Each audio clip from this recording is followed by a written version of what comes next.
the game started off with a lot of electricity. I don't know that I've seen a game where both leadoff hitters hit a home run. Of course, I'm sitting there wondering if my Seinfeld comment, I was just trying to have fun, came a little dose of karma right there, but Simo does his thing and it's tied 1-1, and then, Blake Burke, really what he did was carry over his BP. It was I don't know that it was his best BP. If you're a fan, it was my favorite BP I've seen him take in a long, long time.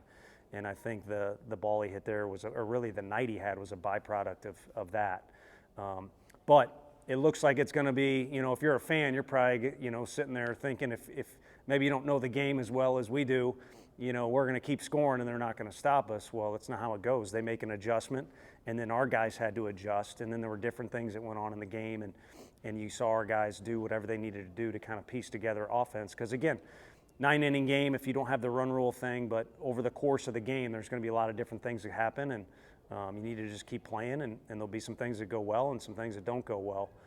But I kind of like the fact we were able to ride the roller coaster fairly smoothly. What have you seen from Blake at the plate over the last 2 weeks? Seems he's found a really nice settle in and not try and take the world by storm, at the plate. But really, my thing that I look at with him is his takes, and his takes are better. And then BP too. His BP is always impressive. He's naturally gifted with a beautiful swing and some hand-eye, and then he probably swings as much as anybody in here in the cages, and out on the field he always cheats and takes more than he's supposed to when we have it listed on the practice sheet. So he's worked hard to be the hitter that he is, but I think when he's actually not swinging the bat, those takes will kind of tell you what he's trying to do. And his one at-bat that was not very good tonight, he had a really bad take in there. So it's kind of what we've seen, and he's just as good as the two guys hitting right next to him. It makes it nice there for us. Drew Beam looked like solid Drew Beam out there. Yeah. Obviously, the leadoff home run. What did you like about what you saw from him tonight? I think, to me, he's usually, we kind of beat the dead horse of steady Eddie or consistency, reliability, all those good words. Those are good things. But he threw a few pitches tonight, and I'm wondering, he'll look at video. I wonder if I'll pull them myself and pick out the 4 or 5 that were like real impressive, that were pretty dynamic. And his last bullpen was in here, and we'll use the technology as we see fit. I don't know who invented it, but the pitching lab, or and then Snead threw well the other night. Frank Anderson lab's thrown out, but this is just an indoor area with a nice dirt mound that we bought. Our guys never throw on anything that's not dirt. And he was working on. I don't interfere. He was working on sharpening up some off-speed things, and you saw those in moments. So maybe consistency will get added, and it'll be even more dynamic a time or two out. Billy Amick last night said that he's thinking less and hitting more. That's his mantra. Is that something that's been a conversation, or is he a guy that you kind of just leave alone? No, I think he's older, and he's always had success at the plate. And you watch him. You want the guys to work hard, but you want them to also know like what they need and what they don't need, and whether it be on defense or offense. I think also in the weight room, he's got a pretty good understanding of who he is and what he needs to do. He's a good listener when you offer information, but he's not looking to add eyewash or anything like that. So the fact that he lives his day-to-day life and also works day-to-day to prepare for games, kind of with that same mantra, I think it's probably easier for him to be. It's like Drew Beam. I mean, consistently same attitude, same mentality, same personality, same mood every day. So to be consistent, you got to be consistent.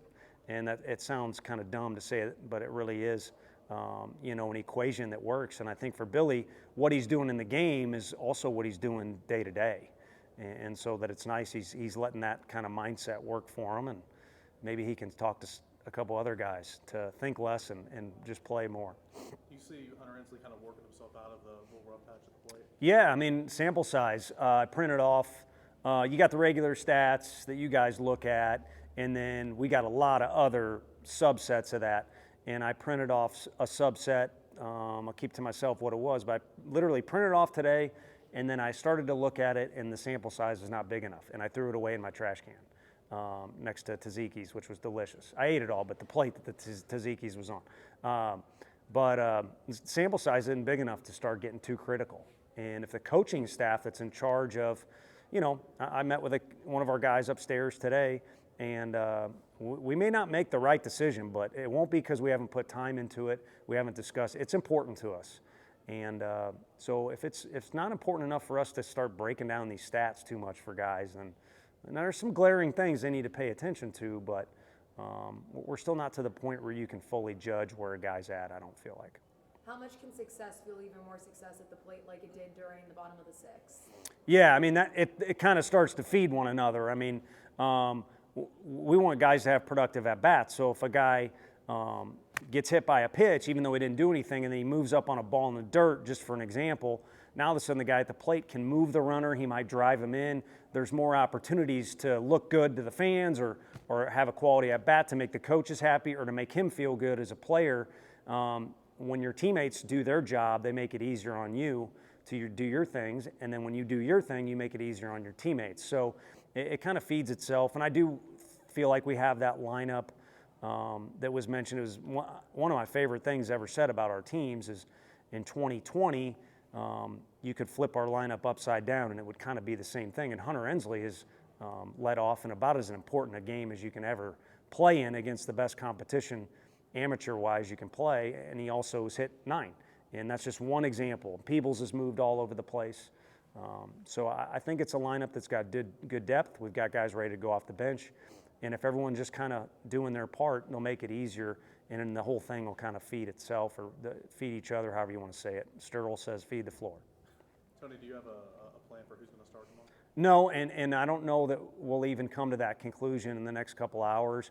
We want to use a lot of guys. We've been cut short 4 innings for guys on the mound, and trust me, the goal is to win the game. We kind of had the conversation out there. It's kind of fun when you win a series on a Sunday because you can act like a fool, back in the locker room or the coach's locker room, and it's over and you accomplish the mission. The mission is to win the series each weekend, but when you win it on a Saturday or day 2, there's something right around the bend. It's a team that's dying to get out of here with a win, and call it an SEC win too for Bowling Green, and then we need to be just as hungry as they are tomorrow.